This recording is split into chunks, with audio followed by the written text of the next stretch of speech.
Sorry, guys. Okay, for everyone watching this at home, we have started our discussion. You should have gotten to this Python notebook that I'm sharing right here. You should also have Okay, pulled cool. Let's do like a super quick regroup before the major regroup. astroimage.csv and idea of what function they can use to load in the thing. So step one.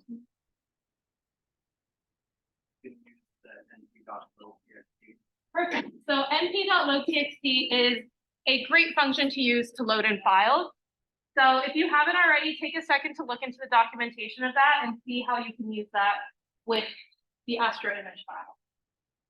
And try to load in the data. I'll give you another 2 minutes to do that. Breakout rooms. I'm thinking about. I think I'm gonna stop my video because I don't want to look at my face. Also, you could just not send her. Yeah, I know, but like, so valid. I will end up going for that. I believe it's astroimage.csv and astro and image is separate.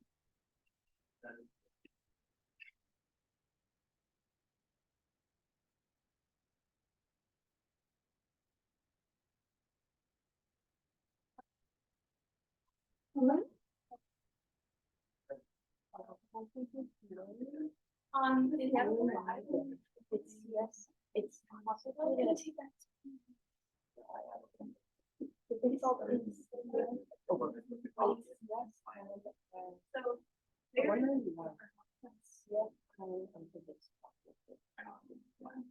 And then 128 and then 121 and then it's a seminar. All of my classes are on Tuesday.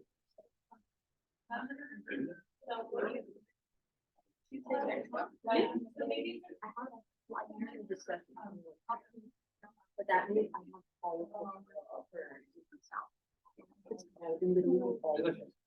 like I don't have to. I'm planning on it, man.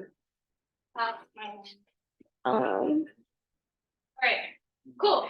That's an alarm for me to like remember to enroll, but also work that. Dude, enroll. What do you need? I'll enroll in 5 minutes. Oh, okay. Cool. Okay, cool. So to load in the data, let's create a variable to store the data. Call it data. I'm going to call it cool data. So we can use numpy.loadtxt. So that's going to be np.loadtxt, I think. Yeah. Can anybody tell me what the input parameters for the function? Like, what do I put into this to get my data? File path. The file path. Yeah, so file path, exactly. Hopefully, if the file is in the same directory as where you're at, you don't actually need to type in the file path because you're already in the right location. So sometimes it will happen that your file will not be in the same spot, it's in the same directory, and that is something you should know how to deal with because it's not always useful to have everything in one directory because it would all just be a mess. Yeah, what's that? How do you know what directory you better? Pretty sure in your home directory. If you go to this home right here, it's just where I opened it from. So I downloaded it like you shouldn't do. And I know it's here because I downloaded it and all of my downloads go to this. And so there it is, and it's in my downloads folder. But if you, here's a fun little thing to learn. If you import OS is operating system. So this is a way to interact directly with your computer. You can say os.getCWD, and that's basically the same as the PWD argument in terminal. Look, it's in users-cg tally-downloads or /downloads. And so that's a great way of keeping track of where you are.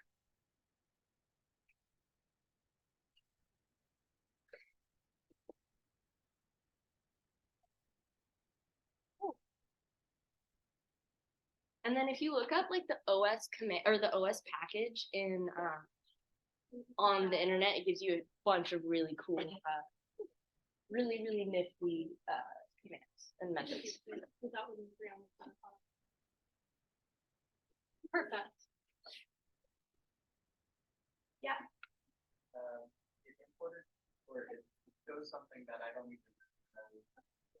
I do trust. I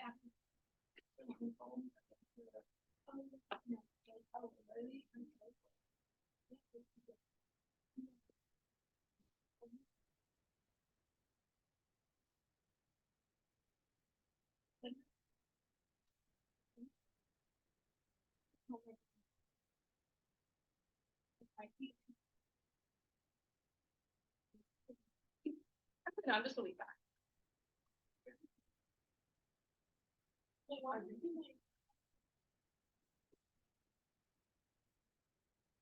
Okay, cool.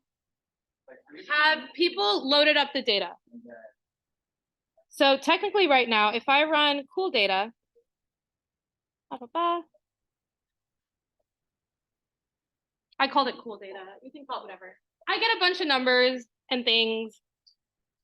It's like a set, it's an array of arrays. So it's like a 2D array. And we know what we do with 2D arrays is use imshow. Has anyone actually tried to plot it? All right, so what have you used to plot? All right, so I'm assuming you initialize a figure. So plt dot figure, plt dot imshow of cool data. Does this kind of look like what you did? Okay, let's run that. Oh, I forgot plt.show. Ha ha ha. Okay, this is what it looks like right now. You can't really see much, but there is a thing.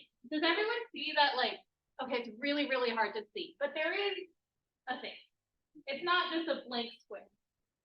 So, what we now want to do basically is enhance this so we can actually see the image properly. And the way that we're going to do that is by, number one, picking a good color map and showing the color bar. So I say, maybe mess around with 2 or 3 color maps. And also you can use, there's some parameters that if you go onto the matplotlib documentation, vmin and vmax basically help you adjust the colors of the image. So maybe you want to set those parameters. So try to use these 2 guidelines, pick an appropriate color map, show the color bar, and use vmin vmax to see if you can enhance your image. Yes, I can. Scroll up or down. So I say work on these next.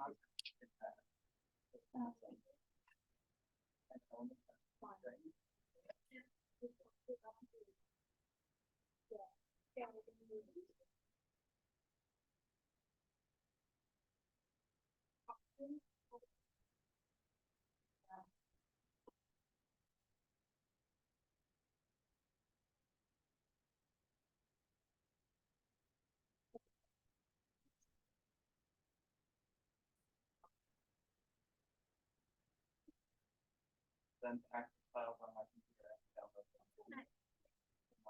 Thing. So I tried to do it through this, but then it didn't. Yes, so in order to access things on the project, download files.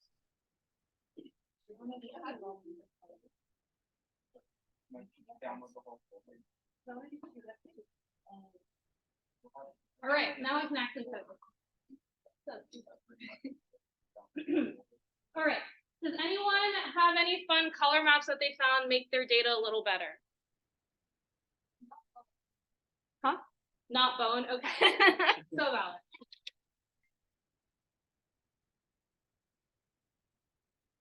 I say actually before you even mess with color map, maybe try to mess with the Vmin and Vmax parameter. That one will help you firstly clear out your data.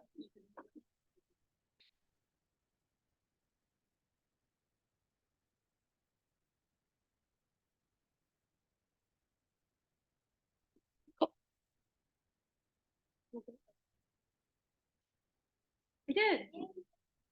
One waitlist and one. I got into like a history call. Great. Wow.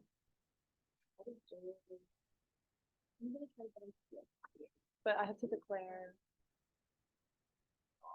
That's future problem. Introduction to 188 is machine learning? No, 189 is machine. Artificial intelligence. One of the two. It's either.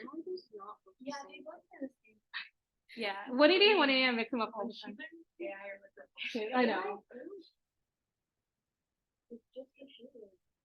All right, anyone have any updates on using Vmin Vmax? I'm going to take that as a no.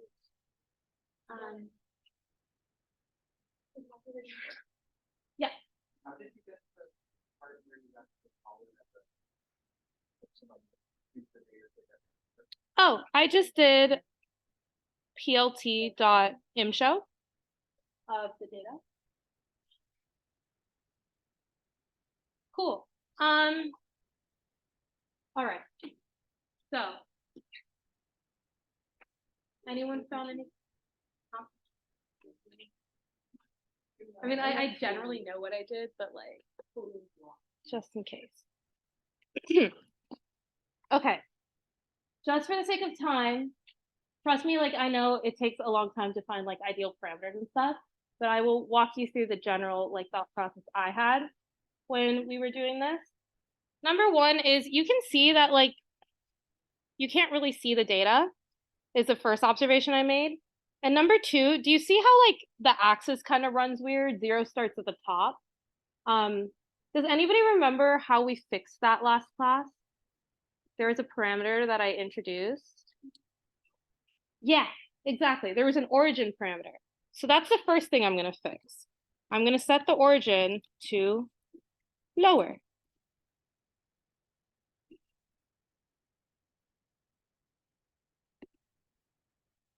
And once that runs, okay, now my axes are correct. So I've got step one somewhat set. Now what I'm going to do is change the color map. Did anyone get a cool one? Because otherwise I'll just use my favorite. Okay, I'll just use my favorite. Inferno.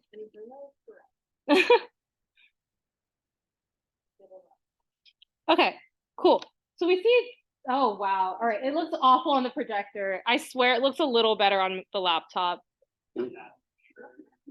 No, but like, look, it looks a little better. What is going on? Jesus. Okay, Interesting.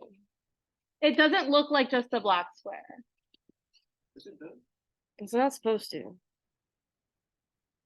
Oh dear. It's not what it's Okay, wait, maybe if I mess with Beam and Vmax, let me do that's that. probably. Okay, cool. I decided to Inferno, but I think I know what'll fix this. Don't worry, guys. Demon, I know what I'm doing.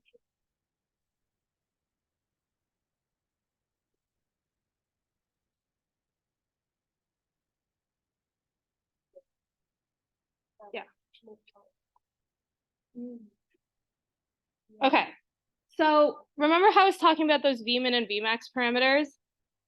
If you guys go into the matplotlib documentation and look up those parameters, you'll basically see that they help like, how do I explain this? Let me just go to the documentation. What am I thinking?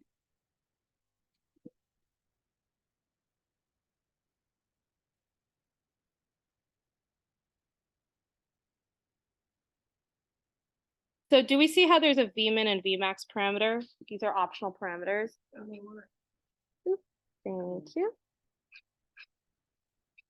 So let's go down. La-di-da. Where is it?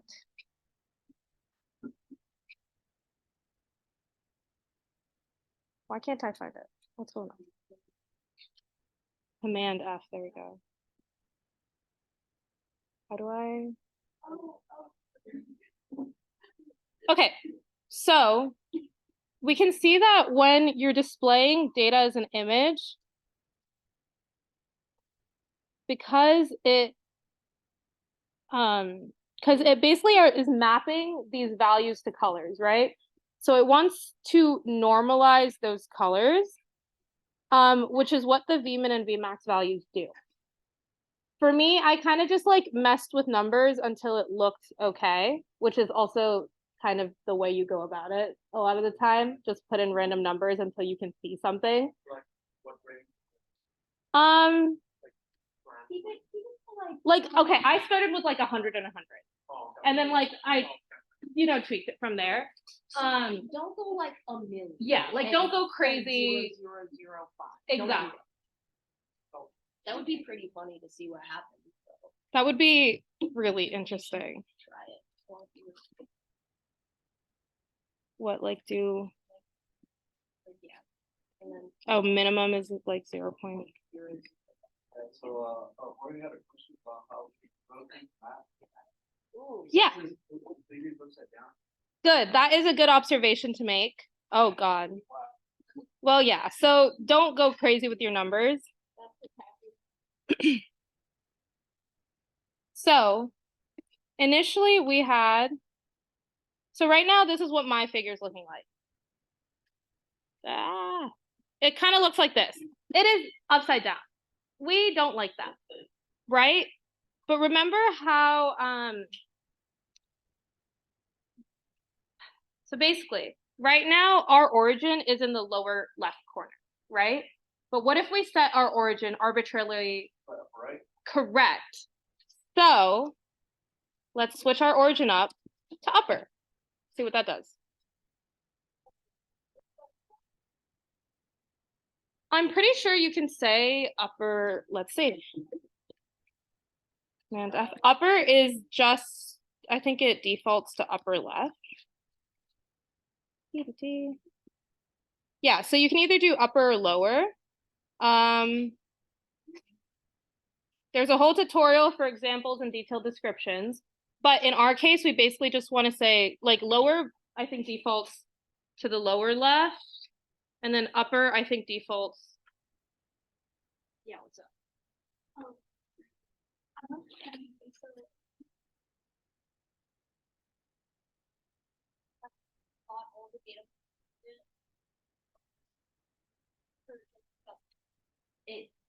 It flips the data point because the coordinates and the RGB values, which represent the Z coordinate, are matched to each other.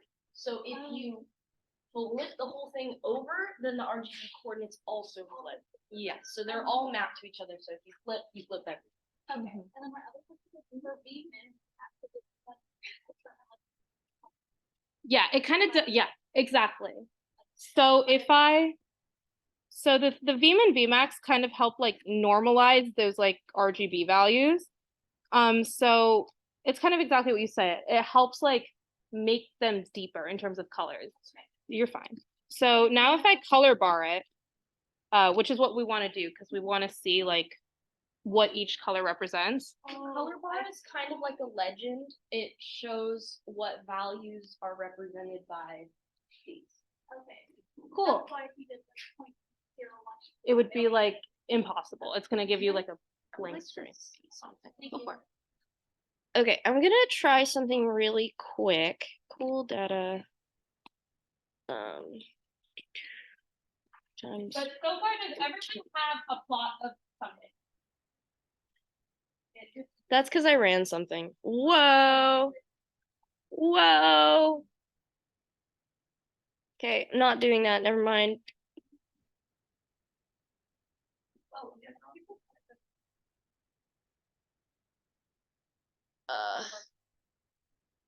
Is there anything I should mess around with? Does anyone want to see anything? Yeah, we need to change that color. Why? That's not what it's. You're wrong. Yeah. All right, then You're find just us a good incorrect. It is. Which one? Real quick. Let's see it. Let's see it. What is it? It's, Twilight Okay. Twilight. Underscore, Oh, Oh. there's more. Oh, underscore R. underscore shifted. Oh, Underscore. underscore. That's cute already. Wow. Very nice. Dude, this is literally our favorite part about this. I don't, this is so fun. Oh, I do. I must have color maps. Okay, but overall, does everyone have a plot of something cool looking like this on their screen? And did we understand how we got to it? Do we have any questions? Yeah. Have you get to the color bar again? Oh, you can just type in plt.colorbar. That's gonna like automatically put it. It's the same way that if you have like remember when we did like intro to plotting, we did plt.legend, and that kind of gave us like a legend of what's in your graph. You do plt.colorbar, same kind of thing. Okay, yay, we made a really cool fun plot. Fun times. When I made this, I was like super excited. I was like, wow, I can like look at cool astro things now. I know, I remember when James Did this, I was like in shock. I was like, wow, I can do this in like one code cell. That's crazy. Yeah, I don't think you guys quite understand. We were like exactly here. We were blown away by this thing. It was so cool. And it's like, it's so dorky, but also it's so good. It's so fun. So we're like really, really excited to show you guys. Like, I think this was like my our favorite thing. This was my favorite thing. The entire decal, like this is what I took away from it. Cool. So now that we've done an example of 2D plotting, we're gonna move on to statistical plots using Seaborn. So the same way, I want you guys to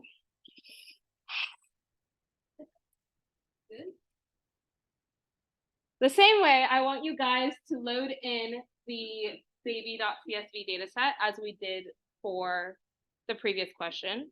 I'm truly hoping this works because I might have accidentally used a different package. So we're gonna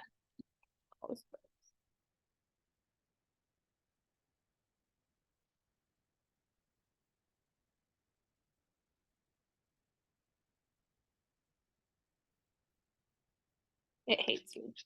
Yeah.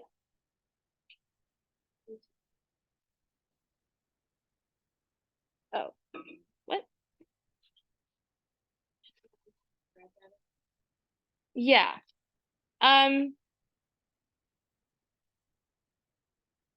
Interesting. What's going on? Did I not type that in correctly? Am I like?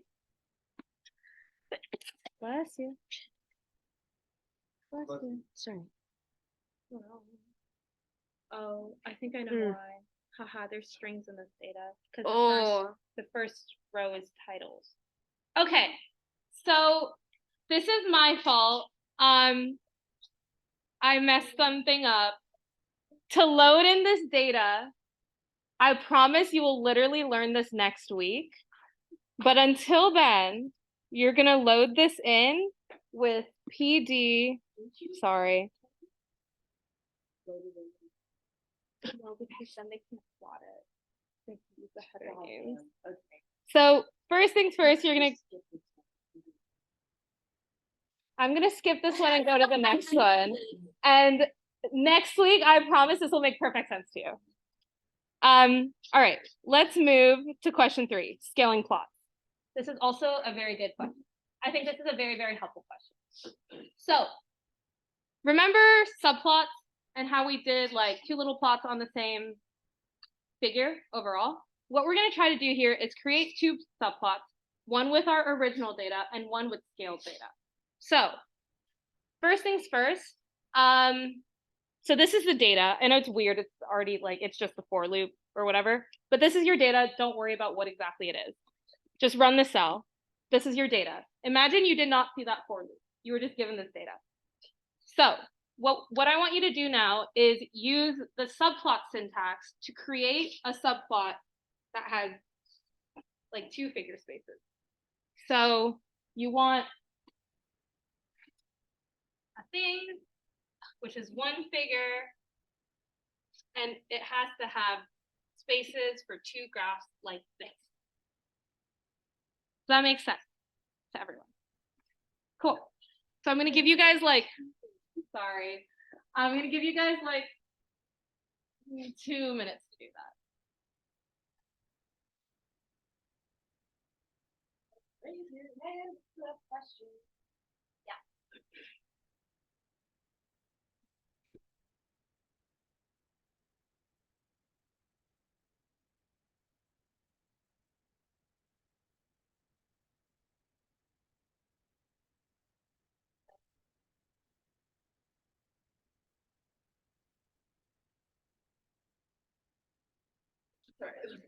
And you're fine. You're so real for that.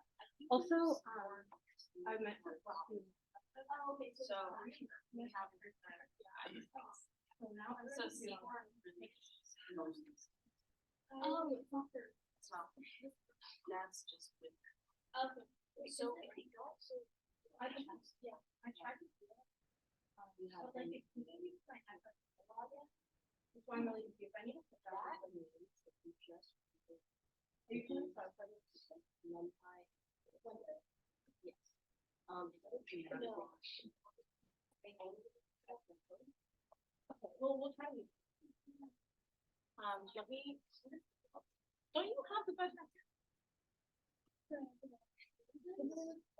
Yes.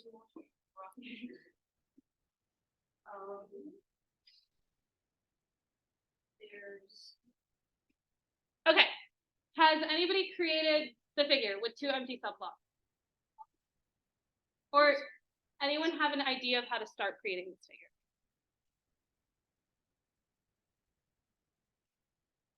Okay, well, so when we do subplots, does everyone remember like the syntax-ish thing where we do like axes of subplots, where you do like AX1, AX2? Do we remember seeing things like that? Sorta, not really. Okay, that's fine. That's why we have discussion, so we can look through it again. So whenever you're creating subplots, you basically have to specify how many subplots you want per row and per column. So the way we're going to create subplots is I'm going to create a figure, call it fig, with axes elements. In my case, I want two plots, right? So I'm going to call them AX1 as my first plot and AX2 as my second plot. Does that make sense? Cool. And then I'm going to do a thing called plt.subplots, which hopefully should look familiar from lecture. And can anybody try to guess kind of what numbers I would put here? Because I want AX1 and AX2 to be like structured like this, right? And I'm going to put in two numbers into this function now that'll basically tell me how to orient this in rows and columns. So does anyone have any guesses as to what you would type in? Currently, these are on the same row, but in two separate columns. So how would we initialize that? Exactly. So if I do PLT subplots 1, 2, 1 row, 2 columns. Similarly, if I wanted this like oriented vertically, if I wanted 2 plots, how would I get that? Exactly. Slide. So that's the gist of it. You want to have your plots, like the orientation of your plots is what you put into plt.subplots. Hopefully that makes sense. And then I'm also going to do this just because like I don't want my plot to look cramped. There's this optional parameter called fig size where you can basically like put in a size for your figure. The reason I'm doing this is I want my figure to be more horizontal than vertical, and I don't want it to be a perfect square. Ha, I forgot a comma. Lovely. So now I have 2 blank graphs. Woo! Now what I want to do is plot my original data on this graph and then plot my change data on this graph. So does anyone know how to plot my original data? What would I use? Very correct approach, because it is the same approach. But typically we were calling plt.plot, right? What do we have to do instead here? because what are we plotting on? Because AX1 and AX2 are our two plots now, right? So now if I want to plot on AX1, I have to specify that this plot has to be on AX1. So now instead of doing PLT.plot, I'm going to do AX1.plot. Does that make sense? And then what am I plotting in here? I forgot what I called it. Scaling data. Sorry, the variable names are clearly slaying super hard. Cool. And I'm going to set a title for this. So the way I'm going to do that, again, is specifying on axis 1, I want to set a title, calling it original Pointing something data. out here, you'll notice that for subplots, the syntax for setting a title is different than for regular plotting. That's because these subplots are different objects than just your normal figure. You don't have to think too deeply about what that means, but basically, if you're calling subplots, you have different syntax for setting titles. Yeah, And so if you forget about that, look it up. yeah, so it's basically like a matplotlib axes object versus a matplotlib plot. A little weird, but yeah. So wow, I now have a plot of my original data on the left plot, exactly what I told Python to do. So what is something that I can do to transform this data? Does anyone remember when we talked about like, What does this data look like? oh yeah, Like, what shape is this data? Does anyone recognize it? It's like a really common math. It's an exponential, really good. What's the like opposite of an exponential? Logarithmic. Yeah. Did we? I'm pretty sure we. Does anyone remember how to make logarithmics look a little bit neater than that? okay, Yeah, just yeah, like exactly. So there are two ways that you can do this. You can either scale the original data by literally using numpy.log on the data, or you can actually just change the y scale instead of scaling the original data. Does that make sense? So you can either change the data, make a copy of it, change it to like a log version of the data, plot that, or just change the y scale. Hopefully that first method should be pretty intuitive. You would literally just call np.log on scaling data and plot that. Does that make sense? Yes, np.log10, because this is to the power. Well, if you didn't see, well, I generated by using 10 to the power I, so yeah. But does that first method make sense, where you just change the data? Like in your head, does that make sense? Do you want to see it? Would that help? Okay. Why didn't you want to? It looks like there. Do you see how on the y-axis of your original data, it goes from like 0 to 10,000? That's not really useful. Because then imagine if there was, wait, can you scroll up? Yes. Down, sorry, my bad. Imagine if there was more interesting, like structure right here. If the scale is that massive, you lose a lot of the structure. So a lot of times when we do Astro data, we do the log scaling because then it shows us the more interesting structure while keeping all of the data in the plot. Yeah. This is basically a lot of Astro data, as we like talked about, is going to be on like huge scales of like orders of magnitude. So usually we use log scales. So does everyone see what I think it's np.log10? I could be wrong. Okay, perfect.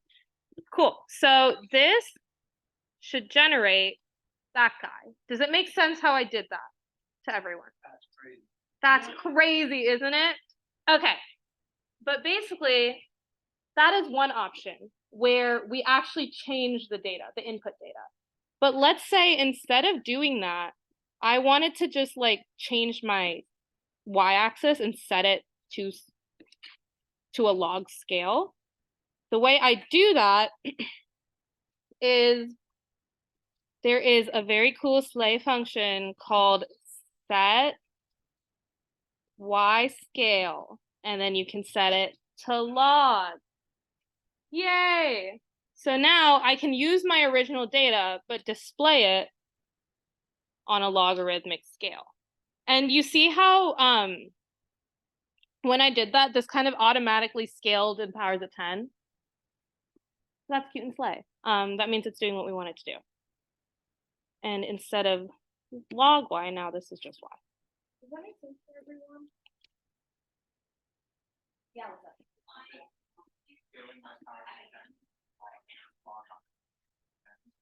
Yeah, it's just it's a convention. Sometimes log means natural log, and sometimes log means log 10.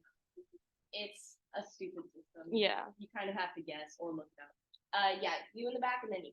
Then, so like you wanted to two logarithms. Yeah, exactly. You can use either. If you have linear data, if you scaled it, would it turn it into a log? I think that's what. Are you asking if you had linear data and you wanted to turn it into a logarithmic function? Can you scale it like that? No, the reason why I asked was, Yeah, yeah. like,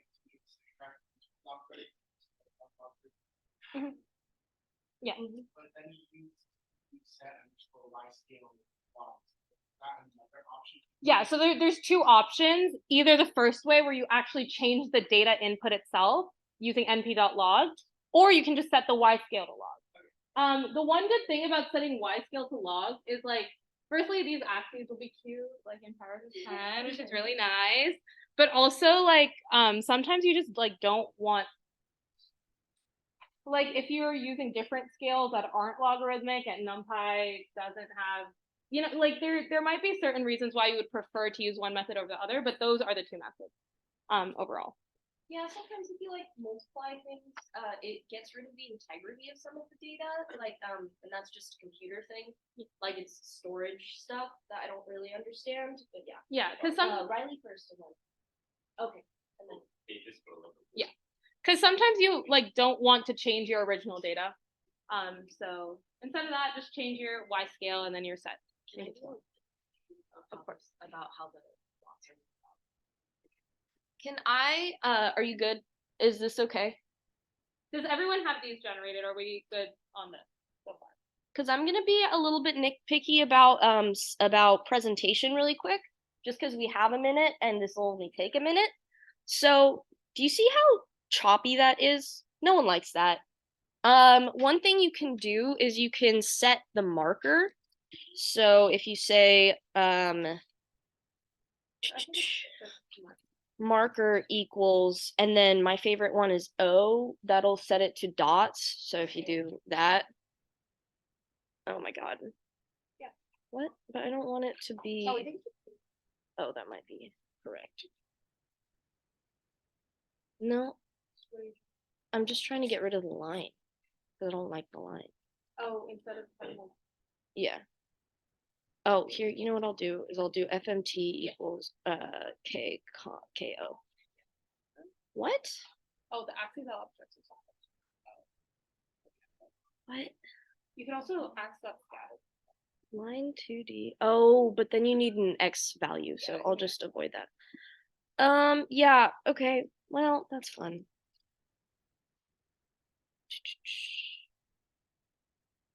So while Karen is doing that, I'm just gonna say like all of these like syntax things, we have this thing called the alternate plotting guide, and it will have all the resources you'll need in terms of like literally plotting basically anything. I still going back to that resource. And what I think what Kelly's trying to do is like make like it not like a line but like that instead. So it'll be all on the plotting guide that we go over. Why don't you try We're out of time. It's 101. Yeah, go home. Office hours are right now. Oh, we'll upload the ultimate plotting guide to the courses. Yeah.